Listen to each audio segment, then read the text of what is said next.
Hello and welcome to The French. Well, actually just French, and your 15th lesson in your course of 12. I'm Herman Lumps in my pocket, and this week we're going to be looking at common radio introductions. Bonjour et bienvenue à Radio Bride Gobelet. S'il vous plaît, assurez-vous que les tablettes sont dans leur position verticale. Hello and welcome to Radio Flange Goblet, and please make sure your tray tables are in their upright position. Votre fissure a été bel et bien la soie dentaire et vos joues polies à un éclat élevé. Your cleft has been well and truly flossed, and your cheeks polished to a high shine. Car il est maintenant temps pour les déchets préférés de tout le monde d'un beau petit déjeuner. It's now time for everyone's favourite waste of a good breakfast. Le après-film dîner. The Hump Gerald Thigh moment. Non, vous les déchets pathétiques de vêtements, vous avez tort et vous sentez comme l'anus d'un âne. J'ai dit le film après dîner. No, you pathetic waste of clothes. You're wrong, and you smell like a donkey's anus. I said the after-movie diner. That's not very nice.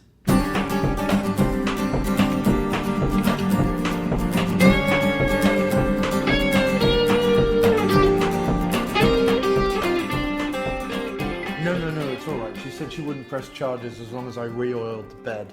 Hi, hello, and welcome to this week's After Movie Diner. And it's very exciting because you'll never guess what's happened this week. Yes, we've got some mail. Someone wrote into us with the mail, and you know what that means. Cue the mail jingle. Here comes the postman. I wonder what he has for me. There's something in his big brown sack. I wonder what could it be. Well, I hope the bills it lacks and instead brings me some listener feedback, or maybe, just maybe, a big bag of crack. Oh, here comes the postman. I wonder what he has for me. So, yes.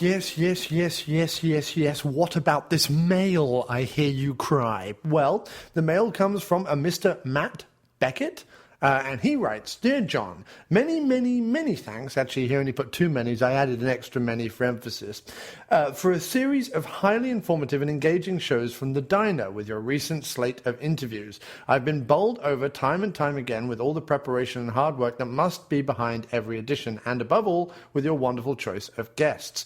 And your latest somersault into the Rothrock pools, as you christen them, was a perfect case in point. Ms. Rothrock proved to be a warm and witty interviewee with an astounding degree of modesty about her substantial achievements as a trailblazer during the late 80s and early 90s, a golden age of action cinema on both sides of the globe. And in your later analysis, the doc was absolutely right. Do please check out No Retreat, No Surrender 2, Raging Thunder. Although, if one's researching and reading about the film, it may look as if Cynthia Rothrock has a conventional supporting role in the picture, it's simply not the case. Her character and performance is absolutely integral to the tone and, for want of a better word, the sheer attitude of the movie. Not wanting to give anything away, but what can be said is she carries off her role with chutzpah. She's joined by one of the great debuts in a starring role for martial arts cinema, the frankly elastic Lauren Avedon. His acrobatics are a marvel that bears many a repeat viewing, and his confident performance alongside the wonderfully grizzled Max Thayer mean that the verbal exchanges are as much fun as the fisticuffs. Of course, a great share of the credit must go to director Yuen Kwai, having helmed Righting Wrongs the previous year. Mr. Yen shows again and again that he is a maestro of action choreography, but he is also careful to build up character and, above all, atmosphere, and he makes the most of a well-crafted score. For example, taking time to do a waterfall climbing sequence might seem out of place in many a Formula martial arts pick, but here it remains a highlight. Each of these folks and many others contribute to one of the most pleasing and rare achievements in cinema, a sequel that far surpasses the original. It's a film that more than earned its place as a regular on the shelves of every VHS rental store in the UK during the late 80s. Many thanks for giving me an excuse, if any were needed, to pick out and celebrate the Rothrock tapes from my library again. And many thanks, John, for another in your Diner interview series. Well, we do hope to have more interviews coming up on the show, although currently the next few weeks I would imagine the shows are going to be fairly low-key and just sort of focus on maybe one or two films. as I've got some stuff going on with moving and various other things. That means that not that I don't want to keep doing the diner, but I've just kind of scale it back just a little bit. So if you notice that over the next few shows, then I apologize, but we will be back to full fighting fitness, hopefully very soon. And also, thanks ever so much, Matt Beckett, for writing in. That's truly great. Loved all your singing of praises of No Retreat, No Surrender 2. I do own the No Retreat, No Surrender movies, so I really just do have to watch them. I just didn't want to throw a sequel into the Rothrock episode unless it was sort of China O'Brien 2 or Martial Law 2 or something like that, like one of her franchises rather than just a one-off thing. But I'm definitely going to check out No Retreat, No Surrender 2. So thanks ever so much for cluing me into it all, and obviously cluing in the listeners who just heard me rather badly read out your letter. I'm sorry I didn't do it more justice. But anyway, thanks ever so much for writing in. I do hope more people will write in. We do like audience feedback and audience participation. It really, really does help the episodes. I like it anyway. It's good for me. And I enjoy hearing what all you guys are up to and what you're thinking about. So.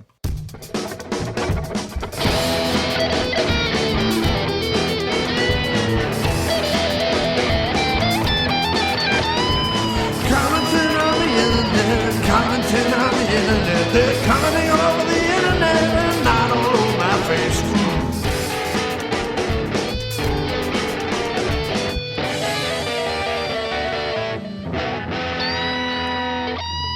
And yes, it's been a bumper crop of audience feedback this week because I asked on our Facebook page, considering that the subject matter of this week's show is 3 Days to Kill, the latest Luc Besson produced Paris set action movie.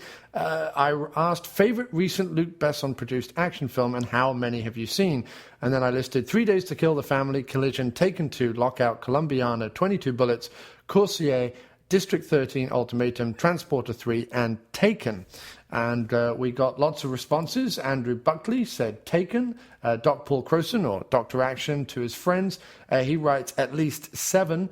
He's seen Taken is the best and Lockout is also good fun. Besson rules. Robert C. Hoffman said, I really like Transporter 3. I think it's the best of the bunch. He said, I watched Subway recently and was like, that's the guy making all the action movies? Wow. And then he said something about, I said, yes, he's really kept the 10 to 30 mil smallish action film going the last few years. Very cool. He said, at the expense of his own career, still love La Femme Nikita. It is like a blueprint. That's what Robert Hoffman said. Jason Ritter said, I still love The Fifth Element. He also commented Taken and Transporter 3 as his 2 favorites. Michael Allen Fitzgerald says, I've seen Taken 1 and 2 and The Family, all of which I enjoyed. I've also seen Colombiana, which I was disappointed by. Liberty Street Geek says Taken, and Andreas Bengtson, who keeps writing to make me say his name over and over again, says, of the ones I have seen on the list, Lockout is perhaps my favorite. Die Hard in Space. Yes, please. Also, Guy Pearce does a terrific wisecracking hero. Sequel, please. District 13 was also a lot of fun. All right, well, thanks ever so much, guys, for commenting on that, and I do hope you enjoy this week's episode about 3 Days to Kill and about Besson in general. We also take a moment to talk about the passing of Harold Ramis towards the end of the show, so we do cover that sad bit of news this week as well. So after this little plea of support for the After Movie Diner, we will actually be going over to a diner live where we will be discussing 3 Days to Kill. Like the show? Well, you can find our complete podcast archive over at amdpodcast.blogspot.com or aftermoviediner.com. You can send us an email at aftermoviediner@gmail.com, tweet us at aftermoviediner, or follow us on Facebook at facebook.com/aftermoviediner. Or why not be a part of the show and leave us a voicemail over at speakpipe.com/aftermoviediner. You can also support the show a number of ways by spreading the word to family, friends and co-workers, by writing us a review over at iTunes or TalkShoe, by purchasing some excellent diner merchandise over at cafepress.com/aftermoviediner, by donating on our website, by advertising with our website, or maybe you're a regular Amazon user. If so, then before you make a purchase, go to amdpodcast.blogspot.com, aftermoviediner.blogspot.com, or aftermoviediner.com and click through the Amazon banner ads. It costs you nothing extra, but they throw us a few coins for the trouble. Or, like the movies we cover, then buy them over at our personal Amazon store, also on amdpodcast.blogspot.com. Really, thanks everybody for everything you continue to do, and please keep listening. All right. We are rolling. We are rolling. Yes, sir.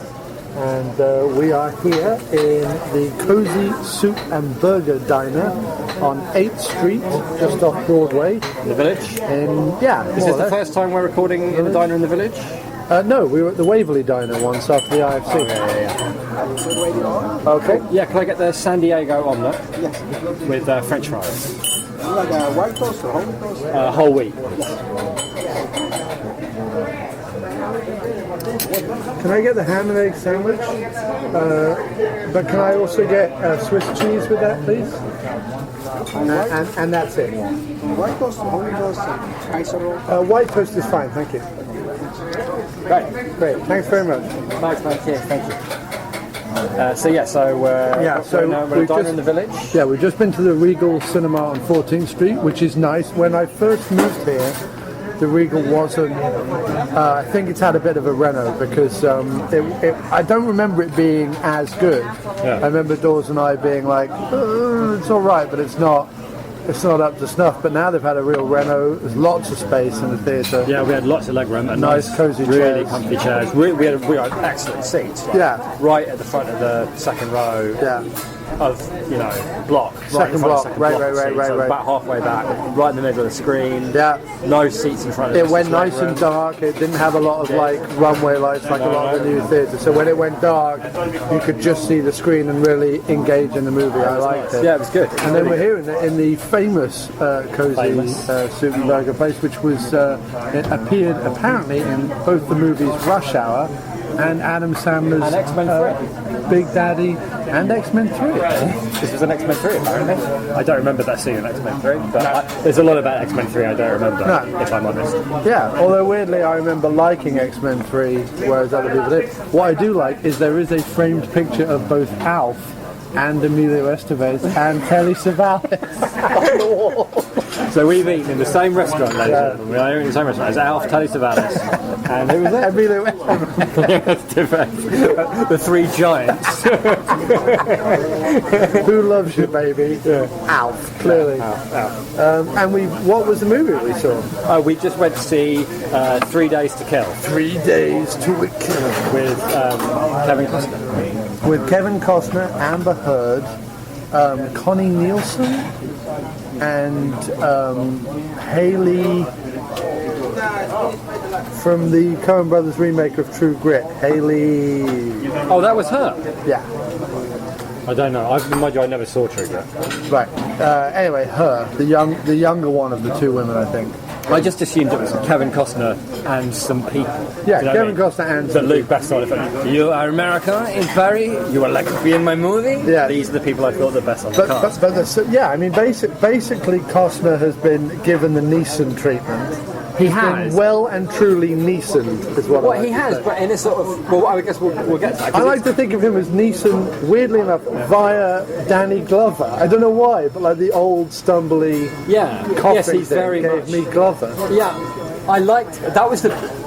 Okay, should we do a rundown of that? Before we go into it, I want to say, so it was sold to us as a lot of, let's be fair, Luc Besson Europa Core Productions, which is his company, which has been churning these out. I mean, Taken and the Transporter series are probably the most famous. Yeah, but there's also the Guy Pearce one. Should have been so much better than it was. Right, there's Lockout. You mean? Lockout. There's Lockout. There's from Russia with from Paris with Love, which had Travolta. But also, it might have been good, but then you found out who else was in it. Jonathan Rhys-Meyers is in it. I won't be seeing that then. Why would you put someone in a film that that would make everybody go, oh well, I'm not going to see that then. Rhys Meyers, who's so downhill now that he's actually playing Dracula in a TV series. That's how bad his career Which is going to make it to like halfway through the second episode before it gets cancelled. Of course, because he's going to like be doe-eyed and pouty and go around looking bland, and everyone's going to fall asleep. Actually, it's quite interesting. No, it's not. It's not interesting. So he did that. He did Transporter series. He did Kiss of the Dragon, the Jet Li, Bridget Fonda one, which wasn't bad. I feel like he did one after Taken 2, but before this one. Probably. But anyway, he's done a whole thing, and it's a reasonably successul formula. It is. Well, no. What he's basically been doing is he's basically been doing 80s action movies. But mate, he's doing what the French did in the 60s. They remade a load of 40s American films, but in France. But he's the only one who's been making like in this lull between basically between Schwarzenegger going away and becoming governor, and then the 10 years later where they've all come back. In that lull of sort of big pecs action movies, he's been doing well-written, fast-paced He's been doing the 90-minute. But the thing he's been doing is he's been dropping character actors into the lead roles. Right, yeah. Except maybe Statham, who he went out of his way to make an action star. Yeah, that's true, Statham. But I guess Neeson and Pierce and Travolta. But what has been interesting about Taken, and in fact is interesting about this one, is it's basically Leon. Which was obviously Besson's big hit. Hang on. Okay. Mixed with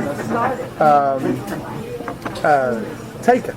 It's basically the idea of the older character actor with a younger girl, and instead of it being just a little girl like Natalie Portman who wants to be a hit woman, it's now his daughter. And what's interesting is, as he's made the daughter the second half of his double act in his films, it's become more and more sentimental, dramatic, and sort of less and less just about the action. Yeah, I mean, I think it's probably. I think for whatever reason, with this one, maybe to get Costa on board, like they had to make it a bit. We should probably talk about what it is. Started off with the plot. Yeah. So the plot's pretty simple, which is. Aging CIA agent Kevin Costner, Cleaner hitman, assassin might be a better way of doing it. He's a CIA assassin, and after one really big job goes bad, he finds out that he has brain cancer, and he's moved to Islam, and he's got 3 months to live. It's moved to Islam. So he finds out he's got 3 months to live. He goes back home. To reconnect with his daughter, which happens to be in Paris, and where Connie Nielsen is living for no explained reason, with no explanation. Thank you, Jim. You're welcome. That's what I was looking for. You're welcome. Oh yes, I didn't introduce you either. Anyway, doesn't matter. So I'm here. I'm the other. There's the sounds of a diner and there's another Englishman. Right. I guess it could be the dog. Yeah, it's Jim Wallace, but it's not. So yes, he goes back to Paris to reconnect with his daughter, and while he's there, the woman who was running the operation that went bad turns up and says, "We didn't get our man. Right. I need you to get him because you're the only one that saw his face, and to give you a little bit of." Incentive. Yeah. I have this experimental drug that which will give you, you'll be able to live basically, or at least for longer. more time. For more time, right? Yeah. And then that's like the setup, and then the movie plays out as basically. Let's try not to spoil it though, because obviously it's a new movie. No. What I'm saying is the way the movie plays out is he goes about his usual job, i.e., cleaning and trying to find this guy. And there's a little bit of a detective thing going on. Right. But it's the main selling point of it is that because at the same time he's trying to reconnect with his daughter and therefore kind of be a bit more human, he's going about the way that he's doing it in a very different way. Right. And he's actually, instead of like torturing people and murdering them, he's sort of connecting with them in a weird way. Right. And it's kind of funny. And there's a scene in the trailer. Yeah, I would say this, right? My overall thing of the film is I really, really enjoyed it, and one of the reasons I liked it was really funny. Like, I laughed 4 or 5 times out loud. Right. And like, I love the, you know, we don't need to, because no, it wouldn't ruin the joke. It wouldn't ruin the joke. The Muslim guy getting out of his car after the music, and then him like singing along with the music. He's like walking through the garage going, well, he was amazing. He was terrific. He was incredible. Yeah. He was terrific. I don't know if he was, I mean, he was probably Egyptian or something. I don't know what he's probably known best. He probably went to Egypt and who is your best character actor? But he was amazing. He was great. And he was really, like, comic timing up the wazoo. Yeah, the Italian guy was great too. The Italian guy was really good. He said, no, I am going home to live with Mama. It was so It's really funny. What we did, the subtitle of this show, which I was going to say earlier, should really be McG makes good movies. Shocker. Yeah, that was the thing. I had no idea. There was this amazing moment, right? So it starts off with this really terrific action scene, great. It drops you right in it, and it's funny. Costa's like moving through. He's like coughing and sick with his. Costa's amazing. He's coughing. He looks sick. And he's got the scarf around, and he just looks great. But he's totally pulling it off. Yeah, totally pulling off the like aging, mean, but kind of like sardonic. But still has the skills. Yeah, but he's totally pulling off like the sardonic thing. Yeah, shambling. And it's an amazing action sequence. And there's that great thing with like with sounds and noises, where there's whole sequences where it's like bullets hitting the window, people hitting the floor, like snaps of sound that go up to make this like. Not a lot of music. Yeah, no music. It's all about like the beats of the action and not a lot of shaky cam. No, true. Not a lot and it's really well set up. Yeah. So like, and it sets it all up, and there's Costa in a cab, like looking all moody while this moody song plays after he finds out he's got cancer, after this amazing accident. And me and Costa look at each other going, this is great. It's a terrific opening to a movie. We're totally digging Costa. We're going to love this. And then on the screen it says, directed by McG. Yeah. And me and Costa look at each other going, what is that? Have we just been? I feel like I've been tricked. I know, duped. Totally duped. I was like, oh no, we're going to hate this. Yeah.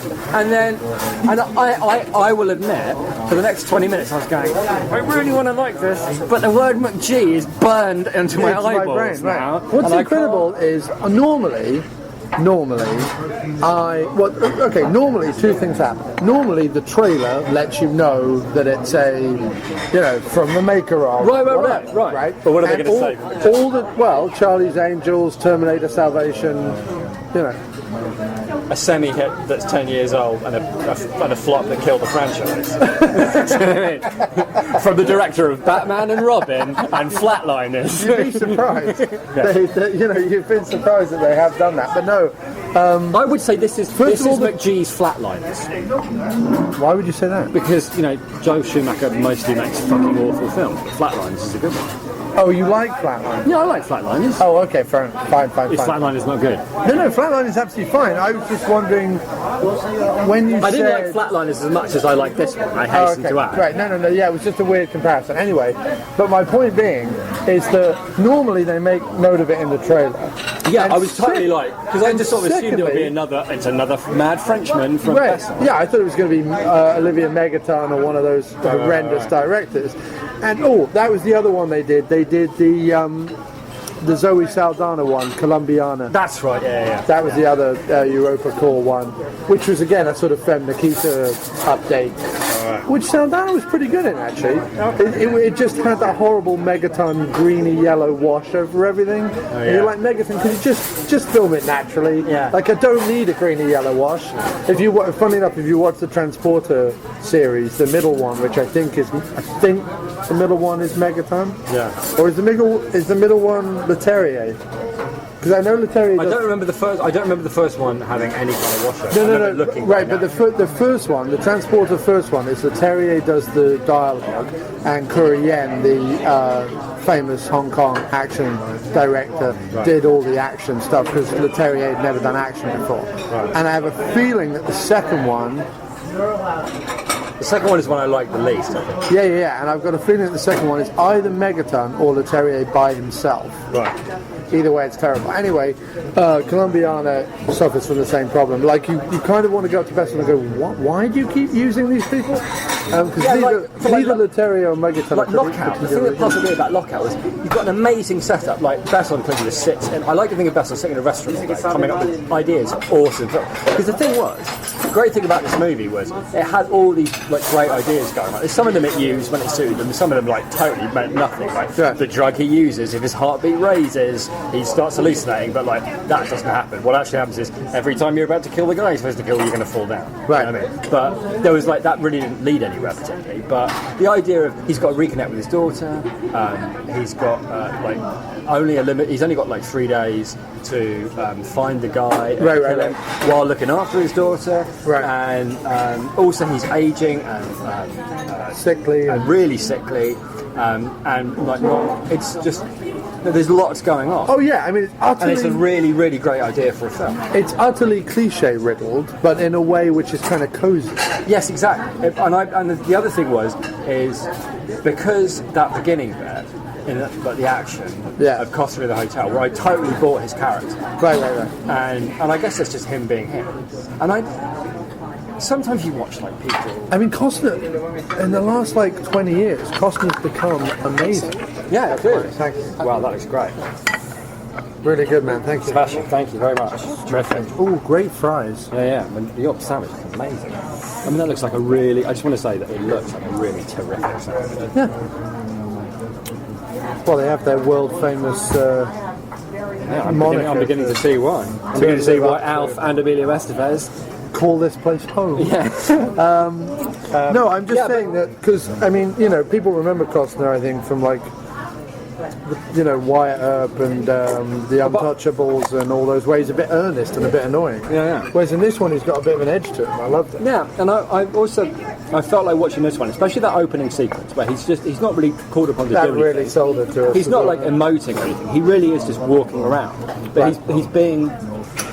That opening bit and him doing what he did, it reminds me of why he was a star, like why he was as big as he was. Because he's not doing anything great.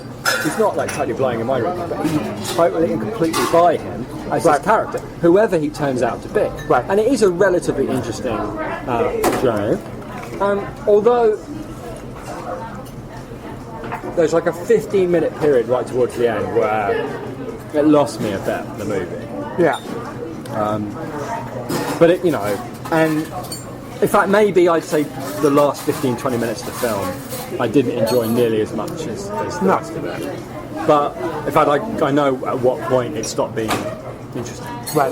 The second when he was, you know what? When he put on the suit, that's when it happened. As soon as he put the suit on, When he stopped being wrinkled cowboy guy. yeah. But as soon as he put the suit on, it looked more like a McG film. It started to look like a McG film and feel like a McG film.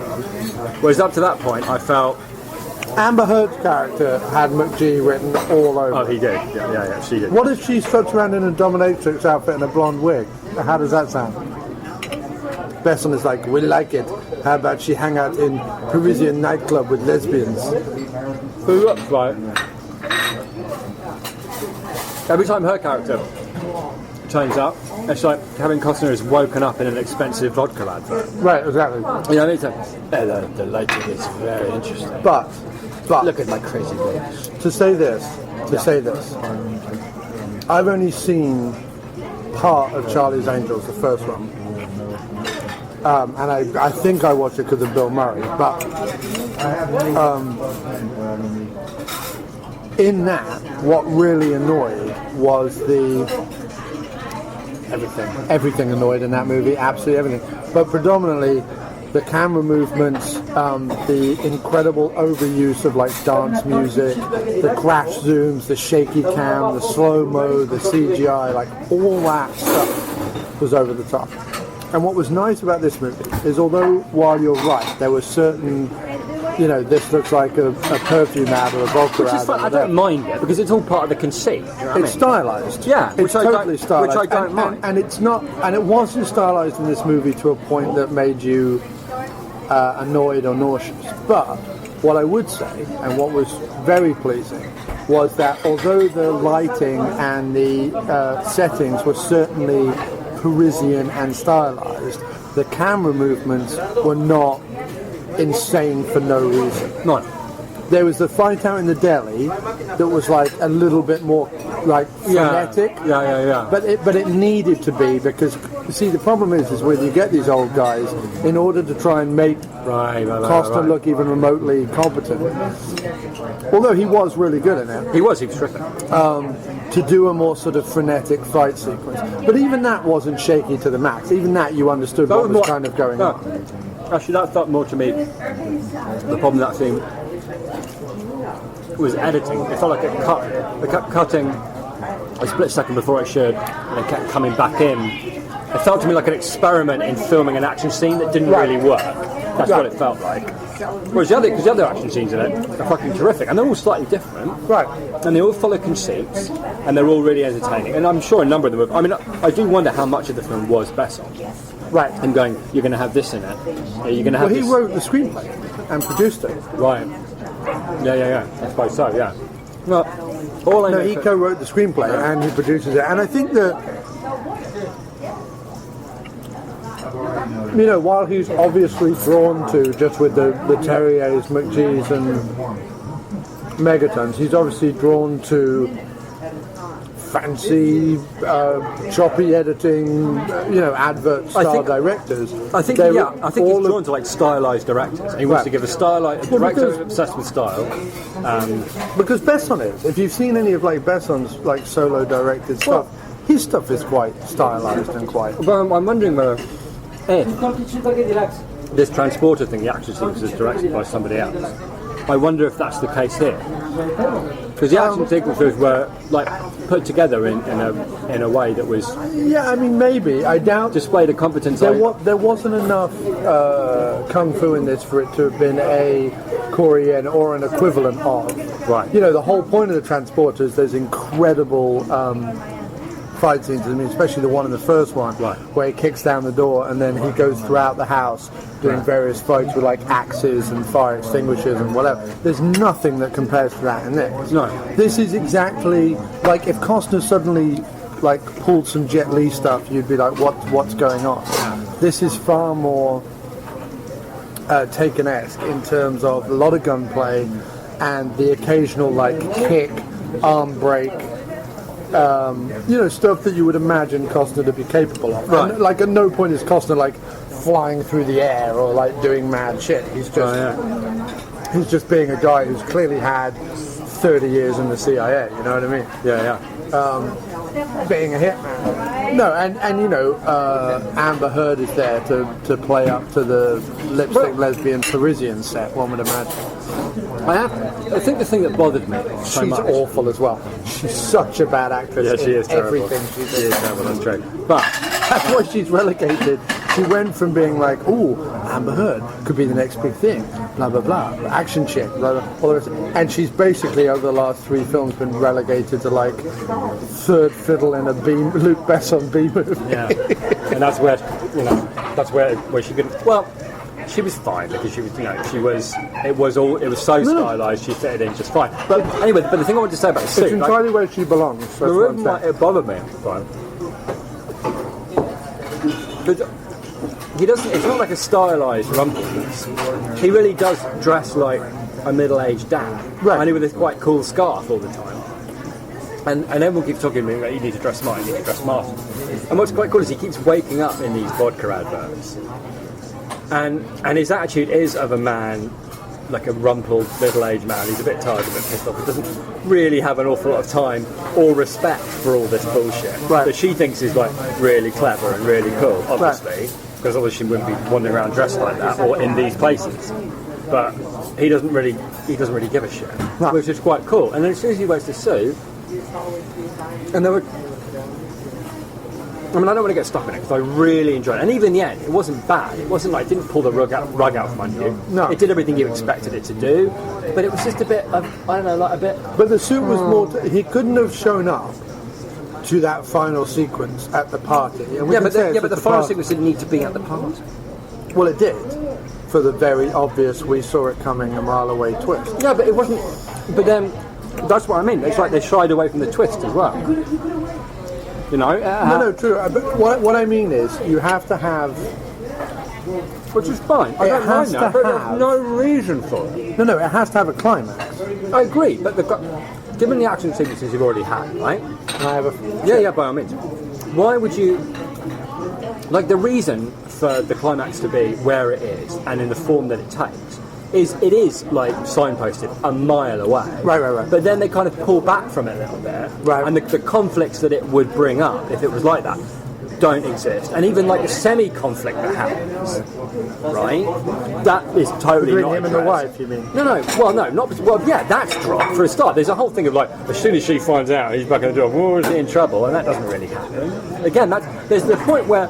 There's a point in the movie, right, where I think, given the conventions that it followed, it demanded that he lose everything, right, and then win it back. Like, that's what should have happened. He's having got in with the wife, back with his wife, having got back in with his daughter, and everything being fine, he's then supposed to lose everything when they find out that he's still working for the CIA. And then it's manufactured in such a way that unless he is his badass CIA self, he can't save their lives and whatever a problem Had is. they been kidnapped? By the boyfriend's father. Well, whatever. But had they been kidnapped and put in peril after? But my point is, if the boyfriend's father had kidnapped them, then the peril would be their own fault, Right.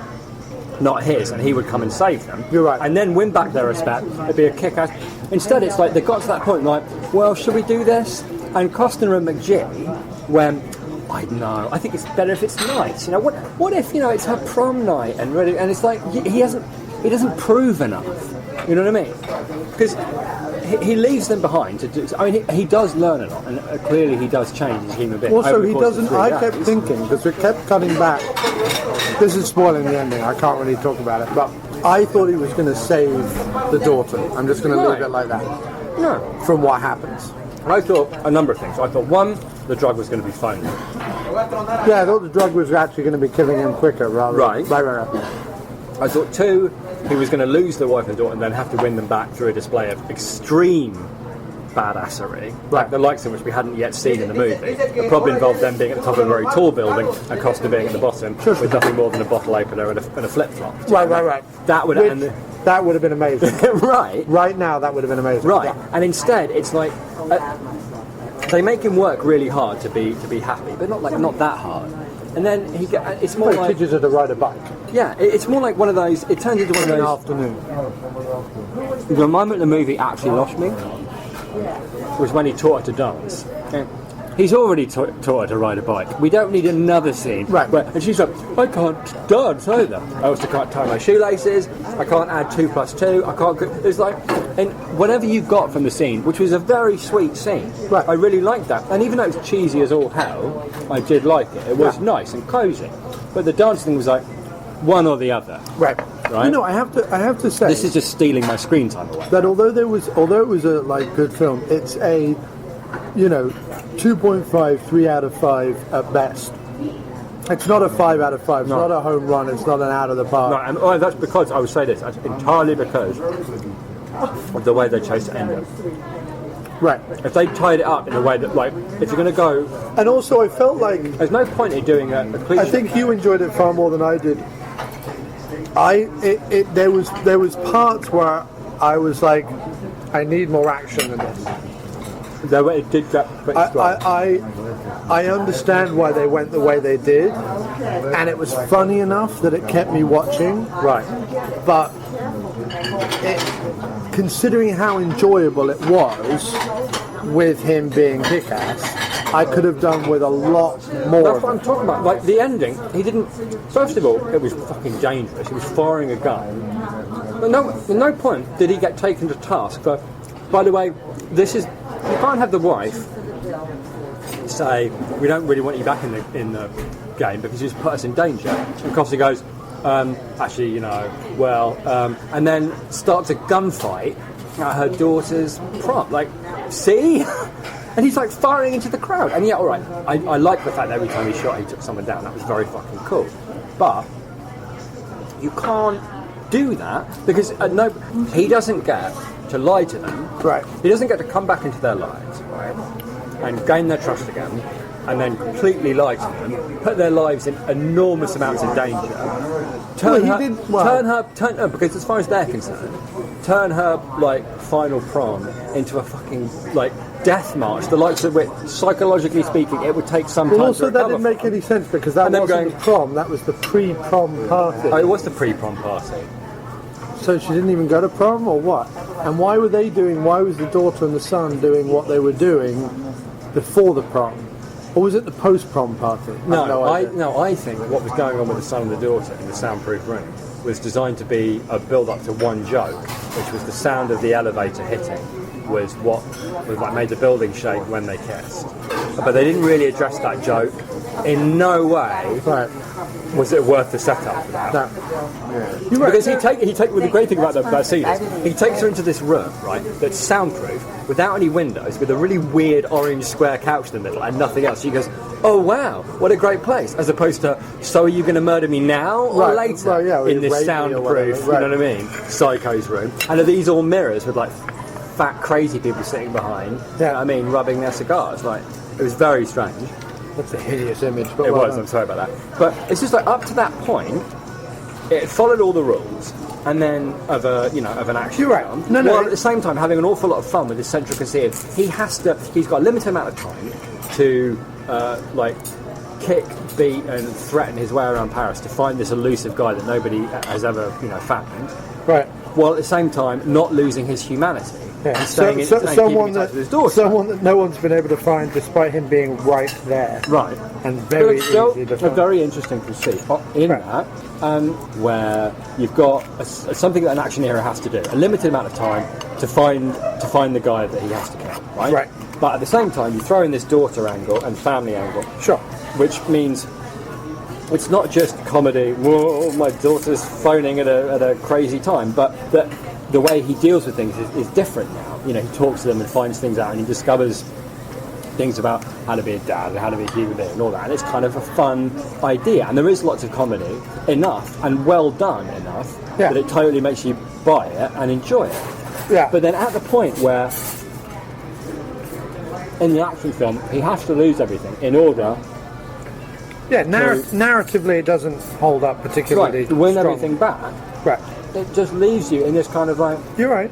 cozy place where Very cozy film. It's a Costner very hasn't really cozy done film. anything to earn them back. Not really. He's only doing it to get this like experimental drug, which is fine, but like it's not enough. It's not enough that he wants to spend more time with it. You know what I mean? He has to earn it, and he's not made to earn it, and that's why it loses its way in that last 20 minutes because Wait, but I think that it's not heading towards anything. at although that point. although I don't want to get stuck on this point because I really don't think it's the point of the film. Although I completely understand where you're coming from. My slight counter argument to that is I can imagine Besson writing the script and it heading a certain way, and then him going, "We can't really do the kidnap wife and kid thing again, so let's try in some way." I think what they did was that they wrote the semi-twist, which isn't really a twist, but whatever. They wrote that as a way to kind of be like, this will hold the climax together, right? And then the whole thing where he quits, like properly quits, doesn't quit, like decides, you know what, I would rather just live the 3 months I've got left to live with my family and be honest than I would get this drug anymore and keep being in the employment kind of thing. That's meant to be his redemption, that right there. And although, hang on a second, although it doesn't work as strongly as your alternative. But tell me why it doesn't work. Tell me why that climax doesn't work. Well, because it's his own personal redemption. It's not in front of the wife. And No, kid. I'm not talking about Plus, that. I'm the talking kid is still upstairs doing whatever. She's What does doing he with do in the film? What does he do to earn that redemption? What does he do? Or rather, what does he not do? Kills everyone but that guy. Right. So the guy that's actually evil, that's plotting terrorist bombs, has probably killed thousands of people. He lives.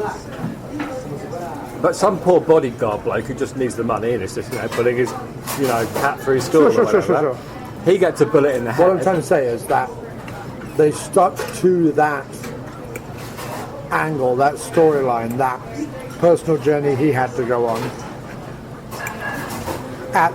yes, to the detriment, but also because they probably at some point thought it was slightly more interesting than just kidnapping the daughter. But then you can't do it with her there. Because they've already done a scene where she shows she doesn't give a shit about anybody.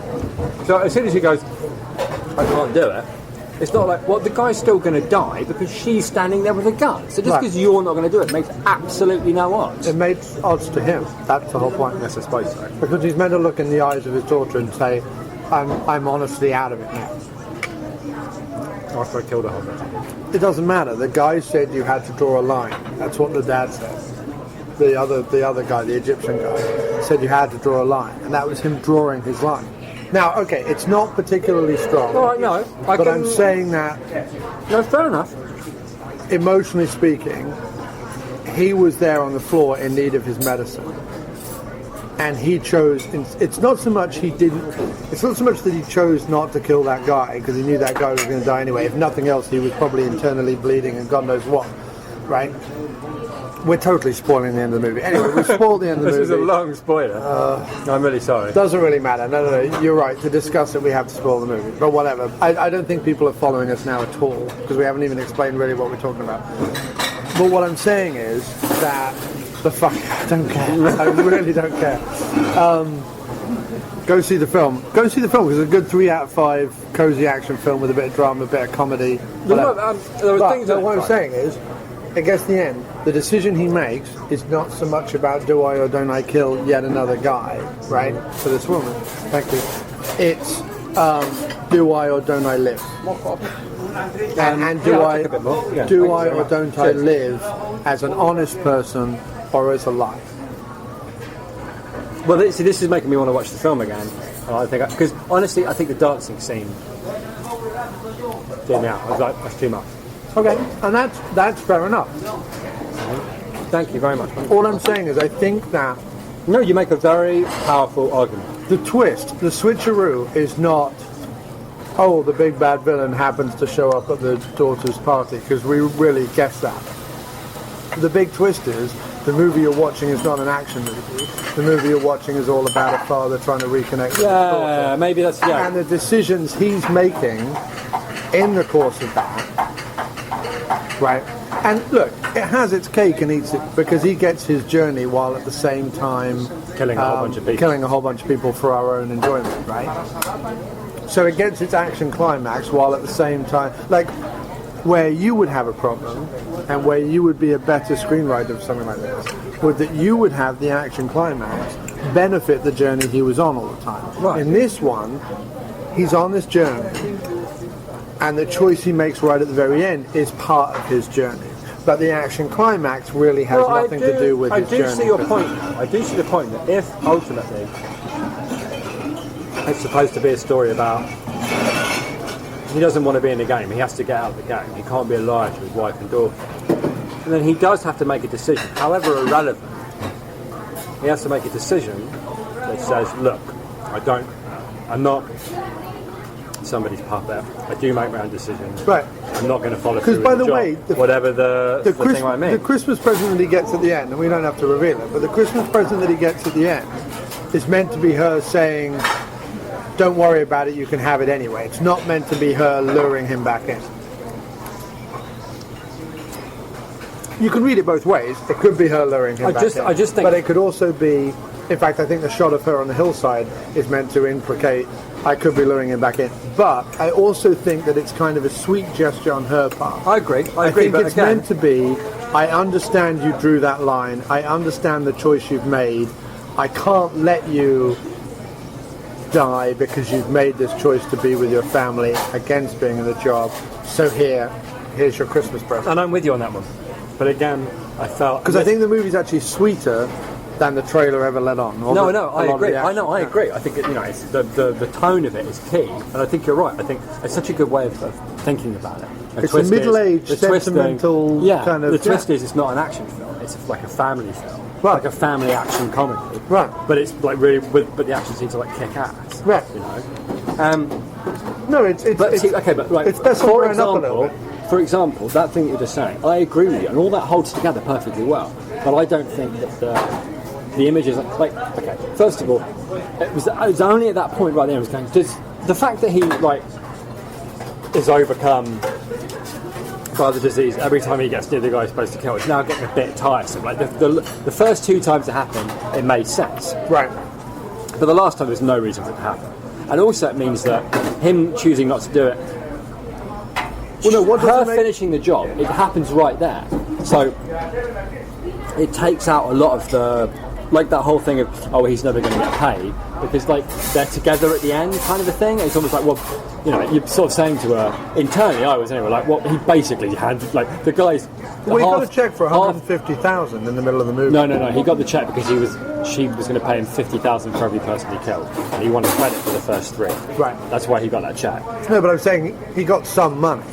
And he already has a nice house by the sea. No, I'm not saying that. What I'm saying an is amazing apartment in Paris. That apartment in Paris was unbelievable. Yeah. Like when he woke up the next morning in Connie Nielsen's bed, and then you saw that the bedroom had like this rough-hewn stone wall and everything. You're like, that's insane. And then the daughter's bedroom had like old brick and. Are we getting old? No, it's just insanely beautiful. That's what I'm saying. But when we watch it, actually, we're going, the brickwork is wonderful in the apartment. No, but... I agree with you. But that's part of the charm of the movie. It did look great. You did want it. It was very cosy. It was a very cosy I'm just saying there were a couple of things in it that, had they been done slightly differently... Whereas Taken is like brutal and harsh and cold and violent. This is almost like the anti-Taken. This is like the cozy Taken. It's like the cozy Taken, exactly. Yeah, that's an extremely good way of putting it. But like to get, because it, all right, I clearly had problems with the. It seems to me that I had problems with the end and you had problems with the middle, but I really enjoyed it up until the point where he started wearing a suit. Right. And I felt like its commitment to its strong central idea. Right. Of these two genres going side by side kind of fell away a little bit into this kind of middle ground. But there were some really awesome action bits in it. There were some really nice touches. The kid going, yeah, when he gets away. I like the continuing bike gag. The continuing bike gag, which totally shouldn't have worked, completely. Like, Besson does things that were like tired in 1985 in like American action films, and for some reason he completely makes them work again. Yeah. You know what I mean? Like he totally. And I think that really enjoy them. Yeah, I mean, there's a big like, you know, the whole daughter-father thing. There's a big like Last Boy Scout thing going on there with the Willis, Daniel Harris father-daughter thing that's in there, and or fucking Die Hard. He's like estranged from his wife and kids. You know, it goes back to the very basic action movies. But what was interesting about this film? And the reason why you would have a problem with it, or why an action fan would have a problem with it, is because you have certain expectations. Right. And I'm saying that while Besson recognizes he has to have certain things in the film in order to sell it, I don't think that's the story he's telling. No, I agree with you. I mean, I really enjoyed it. I'm more than happy. What's going on? Did something erupt? Well, there seems to be a volcano erupting on the news, and everyone's watching it. Are you going to go find out? Yeah. Where's that erupting? No, it can't be that important because it can't be that. Well, thank you very much. It can't be that important because on CNN, I've just seen on the other screen, on CNN, it says Ted Nugent, a changed man. So I'm just thinking it can't be that important. Fair enough. Sorry. Go back to. No, that's okay. There was the thing where like everyone in the diner was standing around looking. It was like a scene out of Independence Day. Mm-hmm. You know what I mean? We were going, "Hey, jive talking" in the diner, and then you turn around and everybody stops. And the clinking in the diner, and everyone's looking up at the TV. And there's a massive eruption. Yeah. But that's not. Yeah, it's fine. But I think you're right, and I think if it had been marketed in a different way. It does that thing that when we were kids, a lot of films suffered from that we really liked. Right. Like a lot of films that weren't marketed to us. Right. Right, because we weren't really the core audience. Things like Real Men, for example. Sure. That were huge flops because I'm guessing they marketed it as like a straight ahead action comedy, like Beverly Hills Cop or whatever. instead of like the incredibly weird, crazy movie that it was. That if you watch it not knowing what you're going to expect is amazing. But if you went in there thinking you were going to get like a Beverly Hills Cop or whatever, but with Jim Belushi, you'd be like, what the fuck is this? Like, well, you wouldn't watch it because if someone said Beverly Hills Cop with Jim Belushi, you'd go, really? Yeah. But you'd be as in an action comedy anyway. Sure. As in like a K9. Right. But as it, a lot of the films that we liked when we were kids and we liked when we were growing up were flops. Like I bet The Burbs was, like a The Burbs wasn't. Yeah, The Burbs was flop because I bet that was marketed as a jolly comedy. Right. Ho. Tom Hanks and his crazy neighbours instead of like the dark, weird, paranoid, trip that it was. And I feel like this movie suffers from the same thing. They marketed it in a way that they felt would make them the most money, and I bet it probably did make its budget back at the opening weekend. No, he never, I don't imagine Besson makes movies that lose money. I can imagine Lockout lost.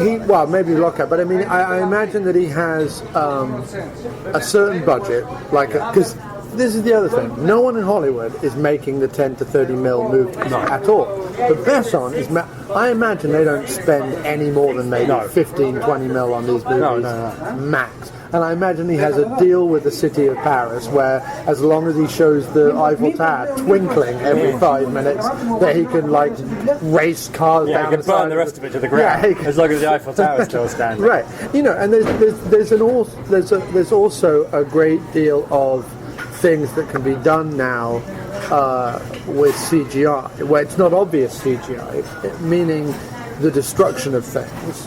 Right. Where I imagine the car going over the bridge, the car on the ground was a real car, and the car up on the bridge was a real car, but the smashing through the bridge thing was probably done CGI. The big stunt that would probably take you a whole day and a lot of money and some fine timing. Yeah. You don't need to bother with. Right, you can just CGI and whatever. Right. And I imagine that hotel, considering it looked like it was in the middle of nowhere, was probably set for demolition anyway, and they just filmed the hotel blowing up at the beginning. Yeah. Because it did look like a hotel, stuck in the 1970s. Yes, it did, didn't it? Yeah. It was a particularly, scuzzy looking... I mean... Probably they filmed it very cool. Yeah. Probably. It's probably this is what you spoke at the Bulgarian Communist Party headquarters. Sure. Something like that. I mean, that's exactly what it looked like. But that's what I'm saying, is if you make these movies for 10, 15 mil, say what you like about Besson, he's doing the thing that I wish, the Hollywood studios were doing. Because I like the 10 to 15 mil movies. Yeah, me too. Like you say, I'm all for...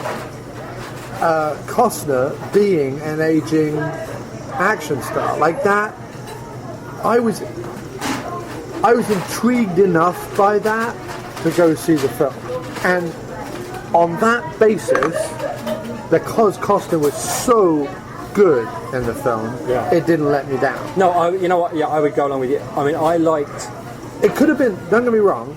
As an action film, it could have been a lot better. Yeah. And as a sentimental drama, it could have been a lot more sense. It could have made a lot more sense. But he was doing something interesting, and he had the cast to pull it off. Yeah. And there was a lot of different styles and vibes and things going on. McGee did not overplay his hand. He got to do his little music video style editing in the dream flashback hallucination sections, and any time they went, which wasn't really overdone. It was absolutely fine. It was what the scene called for, of course, and they were good effects. I quite liked the way that the background seemed to be sucking away. I liked that with when he was reaching for the gun and the other guy came towards him. I really liked that. What was happening? But it wasn't overly done. It was just a little combination of CGI and rack focus put together quite nicely. It was done. I can imagine that one of the reasons why it's as good as it is, at least in the way that you're saying, is I can imagine Besson standing behind McGee going, no. Right. No. Well, no. Yes. No. Not only that, but I think Charlie's Angels and what I've seen of Terminator Salvation, I haven't seen the whole thing, but the trailer and clips that I've seen, is that he didn't have the money on this one to do big things. In Charlie's Angels, he flips over a Formula One car as two cameras rack focus and do that like dolly pan thing. Yeah. Like it's completely overblown and ridiculous. And there's like on the Golden Gate Bridge there were cars flying everywhere and all the rest of it. He doesn't have the money to do that. Neither does he have the money to stage like a big robot war on a desolate moon planet with spaceships and whatever else that happens in the Terminator movie. So what I'm saying is, when you take away his toys, and he's got to be a little ingenious about it, he can point and shoot in quite a pleasing way, albeit occasionally looking like it. But to be fair, most movies these days have scenes in it when you're like, oh yeah, that looks like the latest Smirnoff ad or whatever. No, that's true. And Bond films have it. I think the conceit of restricting those scenes to the conceit of only being shot like that and looking like that whenever the Amber Heard character is on screen, that works fine. That works really well. If it's like, okay, well, every time this happens, you're making it look a certain way, that's fine. Especially since it's vaguely ridiculous anyway. What was hilarious though is her introduction right at the beginning, because she's the opening thing of the film. Yeah. Is she's presented as this sort of dowdy, mousy haired, no makeup, plain like cream sweater tucked into like work pants type thing. Right. In what's meant to be Langley. So she looks all like plain and dowdy and monochrome. And then suddenly she shows up in Paris. She looks like she just stepped out of Jean-Paul Gaultier's fucking salon. That was a slight problem. Sorry, Chief. That's all right, man. That was a slight problem with me as well in the opening bit where there's like the two serious and goes, "You've got a big problem. There's a dangerous man, and we need him captured. And we're sending like a team in to take care of this. And we're sending another team in to take care of that. You have to take out the big guy." And the bloke who's is in charge, sitting there, at no point says, "Why are we talking to her? She looks like a bad actress." Yeah. Which is exactly like she looks like a 23-year-old actress who's out of her depth, right? As opposed to, this is our top agent. This is your top agent. And her experience is what? Yeah. Walking down this corridor? Right. Do you know what I mean? When did you hire her? Last week? Do you know what I mean? Has she even unpacked her pens and pencils yet? You know what I mean? What are we doing sending her? You're right. Which is fine. I mean, I get it. But she's a tactical but genius. That's the based point, on what? But that's the point. You want her to look like a fucking crazy vat because you're going, what? She's got the balls to walk in. The confidence to walk in, looking like an extra from a Smirnoff ad with a crazy wig. I mean, on. I wanted it to end with the CIA firing her because she'd clearly gone to Paris and blown all of her departmental budget on fucking masks, wigs, red lighting, and lesbians. Sorry, dude. Oh, sorry, dude. All right, I'm sorry, I was drinking coffee and I very nearly screwed it up everywhere. But she did! Because they must How much on leather? They must have looked at her and gone, this one won't spend anything at all. This one will probably get a holiday in. And and instead she rents out some louche dance club full of red velvet and lesbians. Because she's like, oh, we're somewhere safe. It's like the CIA safe houses. What about the tropical fish tank? Yeah. Why is there? Do you know what I mean? Who designs the CIA safe houses? We don't have enough black velvet, and where are the tropical fish? Yeah. She clearly marched in there with like HDTV and went, oh yeah, put in a fish tank, put in some. How's it a safe house? We have cushions. Yeah, there's plenty of cushions. Where's the stage? We need stage, we need dry ice, and I need 2 lesbians. I also need a double bed that's the size of the room. Yeah, and covered in different coloured cushions. And a bodyguard, despite me apparently being a kick-ass chick. Yeah, that was weird. That was, again, there was too many bits of going, oh, this would be funny again. Yeah. No. Well, they probably looked at, there should have been a scene right at the very end. In fact, we didn't stay to the end of the credits, there might have been. But it should have been that old white-haired dude from the beginning of the movie, looking at the receipts going, space-age car? You bought a space-age car? And like tore up Parisian streets with it? What was the purpose in that? And well, you couldn't have paid cost of a consultancy fee to sit in a car and point at somebody? Go, that guy. Why did you need to hire him? Wigs? Max Factor lipstick? $185. Wigs. Page 1 of 5.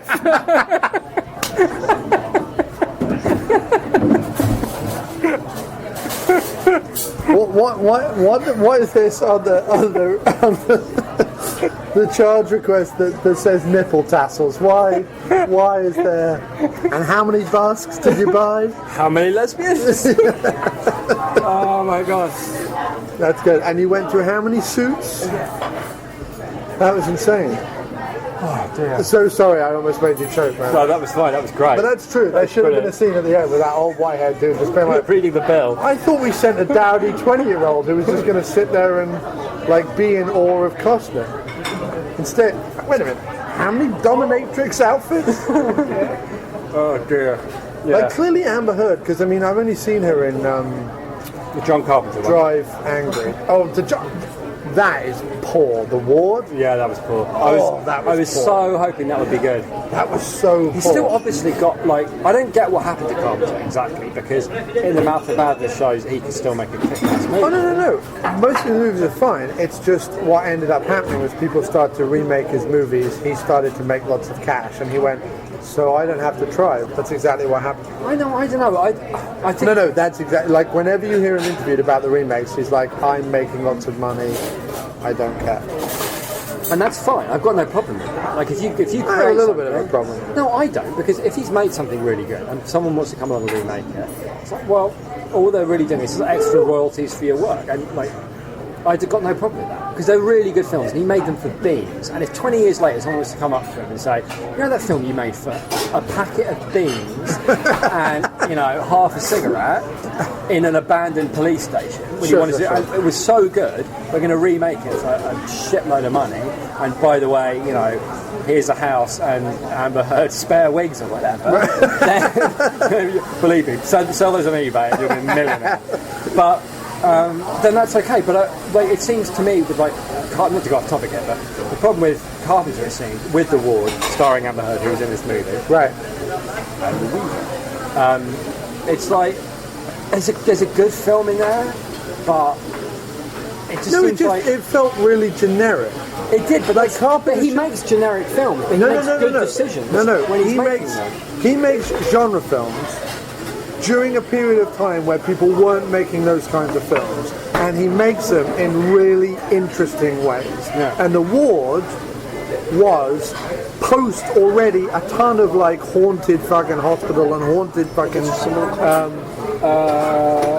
Yes, go on then. I will have a bit more. You Thank can't you. after like The Grudge and Thank you. and Dark Water and all those movies make another woman with lank hair gets haunted by something And also the whole. pointless. Well, actually, it was not Right. to spoil a film that you shouldn't see. Right. You shouldn't see it. But actually, she's all the characters in the movie. Which in that movie with Cusack in it or whatever was like, actually, that is a super cool twist. Well, a super cool, but a pretty good twist. I've No. never The seen one that with before. Cusack works because it was really weird and wonderful and well done. I'd like to see it again, knowing. I'd like to see it again, knowing it's all Identity. like a nightmare. Right. Do you know what I mean? I think that would be super. Well, it is cool. because halfway through the movie, stuff starts happening that couldn't possibly. Yeah. That's why I want to go back and see it. Actually, I might try and watch that again. Identities. I like it. I own it. No, I really like it, but I think it would be one of those times that I really like to watch again because when you realise what's going on, I think it would make it much better. But anyway. But no. But what I was going to say is, I've only seen, apart from that, I've seen her in like Drive Angry, and I remember when she was on Top Gear. I'm angry. Is that Nicolas Cage? Yeah. Okay. And I remember she was also on Top Gear. Besson must have made a movie with Cage. That must have happened. I don't think so. How does I that don't not think happen? so. It will happen. It will. It's just like Cusack and Cage were like Mr. Netflix for a long time. Yeah. They've now made a movie together, which will go straight to Netflix because it's bound to happen. Didn't we nearly go and see that? No, because I don't think it came out. It'll go straight to No, Netflix. they were in one. They were in Well, they were in the one about Con the serial Air. killer. No, they were in the one about the Together. serial killer that we nearly went and saw. With Nick Cage. Frozen Nick Ground? Cage. Yeah. Nick Cage is the cop and Cusack is the killer. We didn't. No, we didn't. We didn't see it, but that was a while ago. Oh, it was? Yeah. I didn't know about that.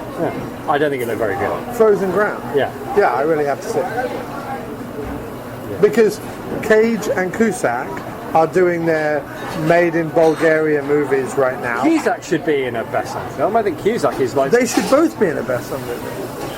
Yeah, Besson needs to make a movie with them. I mean, obviously they were both in Con Air together. Yeah. But I think Cusack would do well Back for him, a and I little think. But Cusack has to look older. Like, Cusack has to get to 60 before he can be in a Besson movie. Cusack still looks like 35. It's ridiculous. Yeah, that's true. Although when he ages, I don't think it's going to go well for him. No. But Cage Cage, he could be in a Besson movie. Except that Cage still... Too crazy.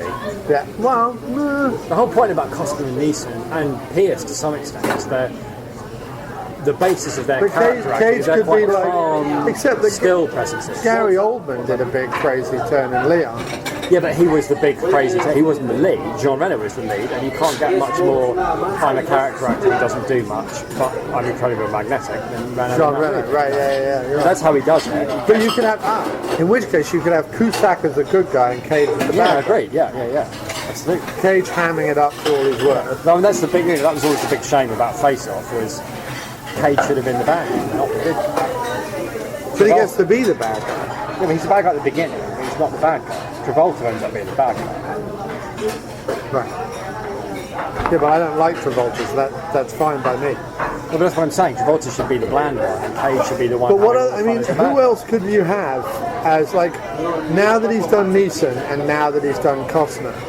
Who else from like 80s and 90s movies could he conceivably do that with? There's plenty of aging character actors out there. Do you think Tony Shalhoub will ever show up in a Besson movie? No, he won't show up. Tony Shalhoub. Forget it. Shalhoub's got better things to do, like turn up as the comedy Iraqi dentist in the latest USA series. You know what I mean? Shalhoub belongs on the USA Network forever. Right. Like, that's where Shalhoub lives. Right. Shalhoub might as well be the walking USA Network. You don't think Shalhoub could be I'm like... quirky He was and not funny. He's got to do like the shy retiring computer programmer who gets embroiled in a big like CIA twisty plot thing. No, he's too... Don't even talk to me about it. I don't even want to imagine... Well, Gary Oldman, he could bring Gary Oldman back now and have him as an agent. No, Gary Oldman's got it made. Ever since fucking Batman Begins. No, I know, but... He's been cast like, we need Moody. Yeah, but Neeson's all equally in Batman. Yeah, but he didn't do any... There is Michael Keaton. Michael Keaton should be in a Luc Besson movie, yes. Yes. Agreed. As opposed to turning up as like 5-minute cameos as the bad guy. In bullshit movies. That is going to be a bullshit movie. But Keaton in a Besson movie, yes. Agreed. Would be really cool. Yeah. Keaton as a traffic cop whose cousin gets kidnapped by too many K's. Venezuelans. Yeah. Always the Venezuelan. But no, so back to 3 Days to Kill. It was, it was fun. It was good. It was a, 3 out of 5. 2.5 I'd give it 3.5 out of 5. I would say. Up until I wouldn't mind seeing it again after what you've told me about. I think I might enjoy because I was just the second scene of him teaching his daughter to do something. Yeah, like he did that thing where it throws you out of the movie. Sure. Like pisses you off. I think that, and I never got back into it after that. But I really enjoyed it. I really loved the action. There were loads of bits that properly made me laugh. Yeah, the thing of him getting out of the car, singing along to the Arab music, I thought was a really good job. Yeah, it was really good. And it was full of stuff like that. So I would definitely give it a solid. I would have no trouble recommending it to everybody because I think you'll definitely enjoy it. Right. And Costa's, is really good. Right. Yeah, I mean, I still give it a 3 out of 5 because there is stuff wrong with it. But I mean, most of that 3 out of 5 goes to Costner and the fact that McGee wasn't a complete and utter tosser. No, I think it reminded me of. I've always loved. And I would now rather a McGee movie than a Megaton movie. Agree. Unless they happen to be the same person. Unless someone's really. giving him money. Oh yeah, no, never give McGee money. Never give him money. And always bring him onto your ideas. Don't let him have his own ideas. No. Never give McGee money if he comes to you with an idea. Yeah. Just say, no, McGee, no. But I have a bit of money and I've got an idea. Yeah. Perhaps you'd like to help me out. Yes. Then all right, we'll listen to McGee. That I agree. Yes. But McGee, it's shocking how good this movie is when you take into account. Honestly, you should have seen the expression on our face. No, I felt like shit with you. Oh no! I felt like the first opening sequence was a fluke, and I thought the rest of the movie was going to be crash, zoom, wham, bam, abyss. And it wasn't. It was. With lots of soft I tell you what it focus reminded me of. Which is sorry. It reminded me because I've always been a sucker for the OC, right? Ugh. And McGee directed a lot of the OC. The OC including was the pilot. terrible. No, but hear me out here. Whether you like it or not, and I like it. It was right? glossy wank. Right. But this. Sure. I don't think we're under any illusions here of what you think, right? Okay. So what I'm saying. My show, I'll say what I like. No, I know. But what I'm trying to say is that what I thought was good about this movie is also what I thought was good about the OC, which was he managed to make a cliche setup work because the people he hired to play the characters and the way the characters were played made it seem believable. Gallagher could do one. Peter Gallagher. Right. No. Not Gallagher. If he played like a crooner who happened to be, I don't know, embroiled in some that sort would be of quite a fun Russian plot. Yeah, I like that. Yeah. That would be more of a. Crooner versus the Russians. That would be a good film. I like that. Yeah. He's got 48 hours to record his album and kill some Russians. Right, exactly.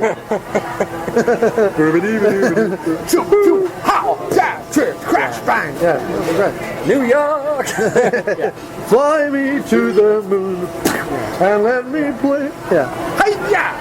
It'd be great. Yeah, I'd like it. That I would go. But anyway, that's what I liked about the film as well. It was a cliche setup. It was handled really nicely. Yes. I believed everybody in it. Yeah. So if you've got a cliche setup, but where the people involved you believe, it becomes instantly very cosy because you feel well taken care of, and that's how I felt in this movie. I would give it 3.5 out of 5. I'd have no hesitation recommending it because there's a 2 or 3 really cracking action sequences and 4 or 5 proper nice laughs. I give it 2.75 out of 5, maybe 3 out of 5, but I give it. Costner makes it a 3 out of 5 for me, so that's fine. I can't go much higher. No, that's fair enough. That's fair enough. So that's how I feel about it, and we're sorry if we spoiled the movie, but it's not really like that. Yeah, the narrative is like laid out from the very beginning. You can still see it. We haven't spoiled a thing. Yeah, we really haven't, and you really should see it because it is really enjoyable and very cosy. And I wanted to talk about 2 bits of news before we wrap this up. Oh, fine. First of all, the very sad passing of Harold Ramis.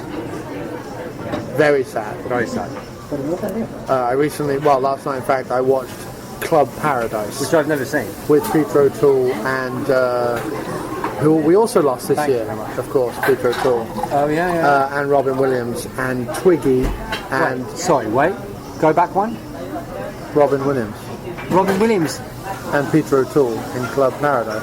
Oh, I think you were saying Robin Williams kicked the bucket. No, Peter O'Toole kicked the bucket. Yes, I know, but you said Peter O'Toole and Robin Williams.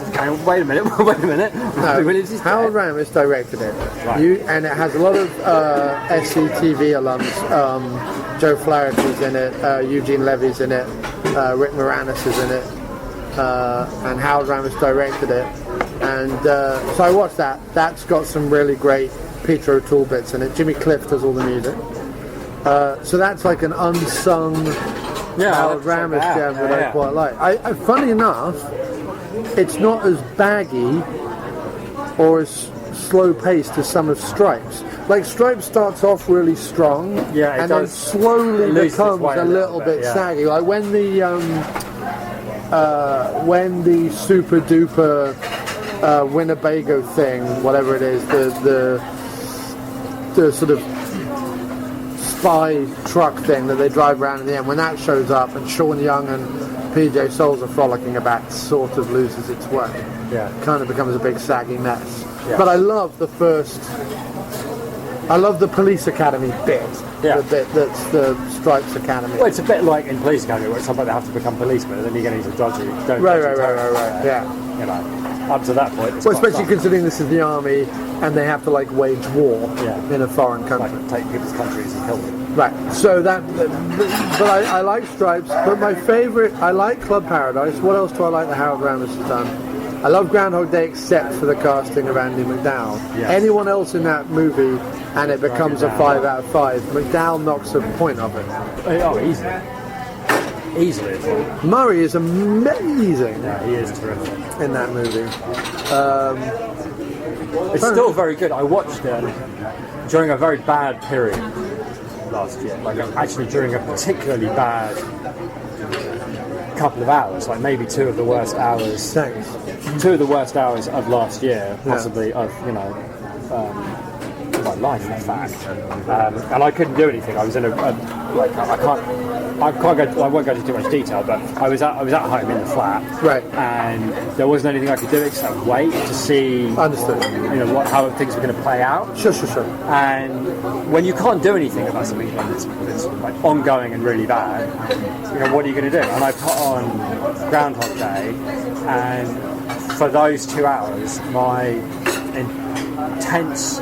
intensely troubled mind and fear and panic and all the rest of it totally drifted away, and I was able to just see those 2 hours out. And I owe Ramis. Yeah. Because it's a really, despite Andy McDowell, it's a really well-made film. Yeah. You know what I mean? And he's, obviously terrific in it, but everyone's having such a ball, and they all know they're in a great film. They all know it's a great idea. Yeah. You know what I mean? And everybody in it, even like the tiniest character, is having such a lot of fun. Yeah. To do that, I'll just take it up. But no, so very sad loss. Harold. And of course, year one, his last director movie was awful. There's not a laugh in the film. Right. And it does star Jack Black and Michael Cera. The year after Jack Black and Michael Cera became even remotely watchable. What was his last thing though? I feel like he was in something. No, he was in Knocked Up. He was in Walk Hard. He was in. He was in Walk Hard. That was good. He played the Jewish record producer. That's right. Yeah. And he played his father in Knocked Up. Yeah. But I didn't even know he'd been ill. I didn't know. What's really curious is that he's been ill for 4 years, which I had no idea about. I had no clue. And yet, it's only in the last 4 years that Aykroyd's been doing the talk show circuit, saying if it wasn't for Bill Murray holdout, we'd be doing Ghostbusters 3 tomorrow. But how could that be if Ramis has been ill? Possibly. I don't know how it works, but it could be. It's from what I understand of his illness. It's very rare, and the course that it takes is extremely unpredictable. And if it's very rare and also unpredictable, then there's no way to know how it's going to go or what it's going to be. And it wouldn't surprise me if, especially since it's been a couple of years since he's had a hit or a project or whatever, that they might want to conceivably put something together that would, keep him occupied, give him something to, get up for and work for and strive for. Because from what I understand of it, it's so random that there is always something in giving people with that level of uncertainty something to aim for. So that would be my thinking. No, it was just odd that then while he was saying that, no one said, "But isn't Harold ill? Like how you did?" Like no one. I don't know. I didn't even know it was a thing. So anyway, that was something that was odd, but clearly puts the kibosh on that then, because without Ramis and without Murray, how do you do it? I mean, I think in Dan Aykroyd's mind there is a way. Sure, Aykroyd would probably bring him back, like be hugely distasteful and bring him back as a ghost or something, or have him reincarnated as a 12-year-old child that played harmonica or something like that. Because Aykroyd does like to do that. But that's the first bit of news. And the other bit of news, which is good news, is that Piers Morgan's show has been cancelled. Yes! Hurrah! Hurrah! Hurrah! That's fantastic. So here's a salute to the unemployment of Piers Morgan. Yeah, that jowly oily turd extraordinaire. Yeah. Let's hope he gets sent back to England and imprisoned for tapping people's phones illegally. I mean, no, you know what? I don't hate Morgan. I dislike him intensely. I only hate Rupert Murdoch. Okay. Rupert Murdoch is the only person on earth I hate. Really? Yeah. There's so much more understanding than that. Not when it comes to Rupert Murdoch. What's weird is that the whole like gun debate thing, I agreed with Morgan, but still voraciously hated it. Well, yeah, but he's the sort of, he was like, what was the, Arsenal fans used to hate Piers Morgan because it was like, you just make us, the rest of us look bad, man. Yeah. You know, like, I think even people who wanted gun control were like, shut up. Yeah. You're just making us look bad. Oh yeah, completely. Made people think, wait a minute, is gun control a bad thing? Yeah. Like, Piers Morgan is on board. So we need to rethink our position. Definitely. We need to now get Cal fired, and Beckham Well, needs Cal's gone back to England. and Beckham needs to never. Cal's show's gone. He went back to England because No, they I know. cancelled the X Factor. And Beckham needs to never ever do another H&M advert. I fear you may. That just may not ever be. Ugh. It's a shame, but there it is. Yeah. But I would like to say, because we didn't really, other than Groundhog Day, we didn't really cover what a genius Ramis No, and Ramis, his part in Meatballs, in and Ghostbusters. And, you know, he was, Animal House, he co-wrote that. yeah. He was a big part of Stripes. some of the funniest films Yeah. in the 80s. Club Paradise. And a big part of, like, certainly in terms of our upbringing, gave us as kids a lot to enjoy. Yeah. And that's a fine legacy for any human being. Oh, of course. No, definitely. No, Ramis is in the upper echelons. He's the mild-mannered, but Extremely talented, clearly. mild-mannered, extremely talented, but like slightly subversive, Yeah. sarcastic writer, who was, a great director and a fun actor to watch, but clearly a very gifted writer. Yeah. Because he has more writing credits than kind of. I think that's the thing about Groundhog Day is when you do watch it again, you realise one of the reasons it's such a great film is that the conceit of the script is allowed to breathe fully. They don't try and. But that cover wasn't it their up. script. The script came from this writer. The story of Groundhog Day is interesting. The original script was very, very serious. It was like a French kind of existential. It was a big existential, like 80-minute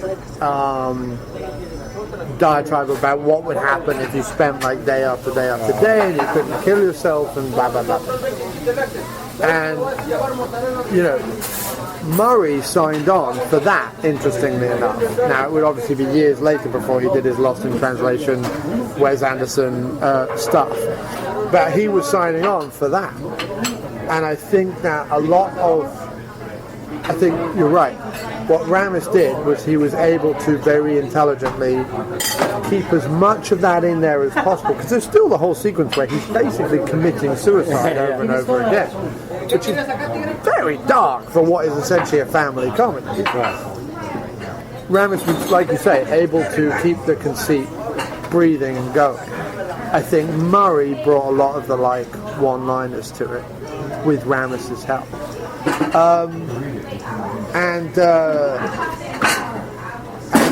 And I think that's the success of the movie. No, I just mean, given that his biggest success... a bit of dollop of It's a Wonderful Life and all that. Sure, but I guess what I'm saying is, given that's his biggest success as a director anyway, that the strength of Groundhog Day is very definitely script, whether it's by him or not. No, you're right. It has a really good his idea. respect for the script and what it's doing, and the fact that he doesn't panic and try and rush it. No.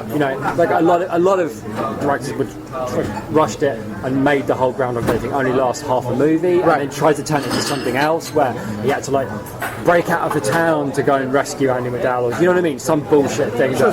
Like when the movies you go, yeah, the first half was really great, and they totally abandoned the conceit in order to follow some generic thing. Right. It totally sticks to it. Yeah, I mean, the trouble is if either one of us ever finds ourselves in that situation, the fact that the way to get out of it is to have sex with Andy McDowell, We'd have to think long and hard about that, really. Because you and I wouldn't be, we just get to watch the same movie over and over again. Well, no, you can watch a different movie every day. Yeah, I'd be quite happy with it. But then Groundhog Day, we don't need a Groundhog Day, do we? No. We need the opposite of a Groundhog Day. Yeah. Which is what has happened to us, essentially. We're getting the opposite. Life will not stay the same even for a moment. Yeah. So don't get used to it, pal. No, but can't underestimate Ramis's Impact on us. impact. And Impact on everything. I mean, you look at all the comedy today, almost all of it, except maybe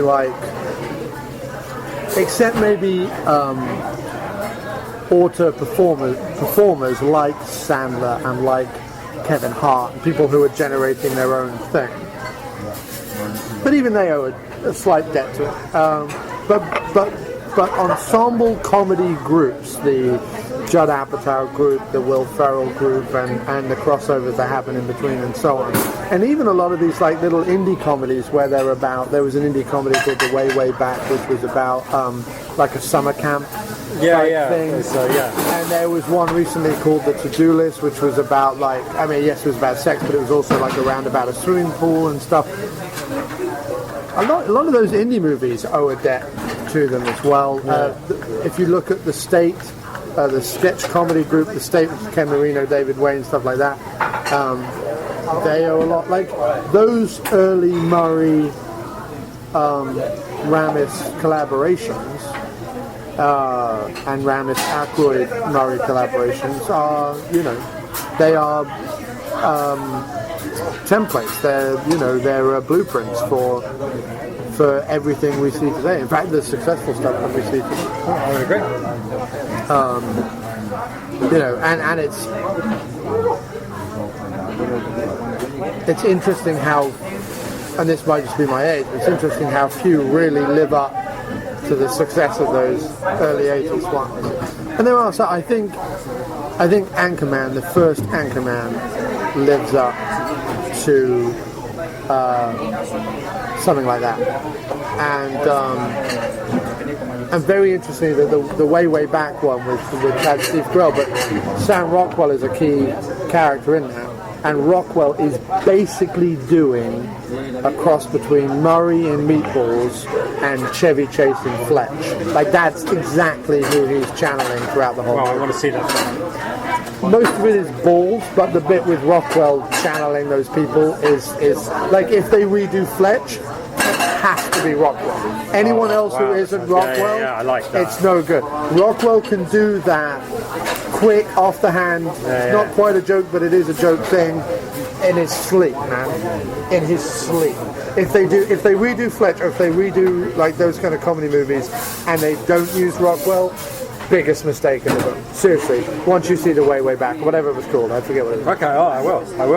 But it owes a huge debt to Meatballs. It is the story of Meatballs. Like in Meatballs, Bill Murray, this like slacker camp counselor, doesn't really take anything seriously, develops the life of the little kid, and so the kid can be the hero at the end of the movie. And that's exactly what happens in this one. The rundown, beat up kid of a divorced family, madness, totally becomes like the hero of his own summer, thanks to the relaxed, slobby yet big-hearted summer camp guy. Okay, well, I'll give it a go. Thanks for the tip, man. No worries. Shall we... But Ramis's legend lives on. Yes. Agreed.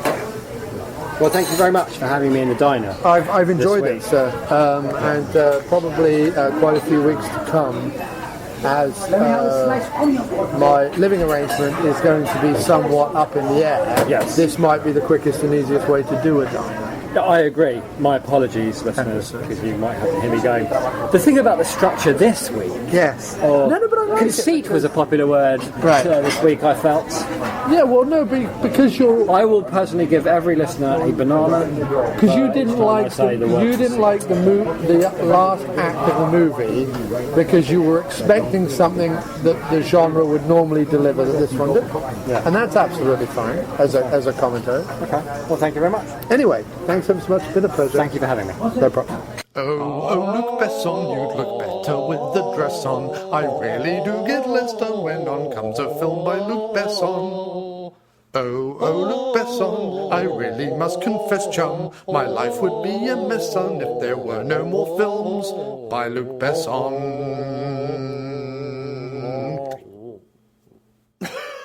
There are men, and then there are second unit podcast men. The podcast you've just been listening to is part of the Second Unit Podcast Network. Find all of our shows at 2upn.blogspot.com or on Facebook under the Second Unit Podcast Network. Our fantastic list of shows include Drunk on VHS, We Came from the Basement, No Budget Nightmares, The After Movie Diner, Dr. Action and the Kick-Ass Kid, and Bloodbaths and Boomsticks. Take one podcast into the shower. Don't be a blithering idiot, Alan. We can give you the multiple podcast cleansing system all in one place that your hair deserves. Our programming is available across all platforms from iTunes to Podomatic, TalkShoe to Stitcher, so you have absolutely no excuse. Listen today, and a free naked person of your choice will be shipped from Thailand to your door in a matter of weeks. The Second Unit Podcast Network, bringing you the action and leaving the boring stuff to the other guys. Bloody hell. Who does a girl have to blow around here to get a decent beverage?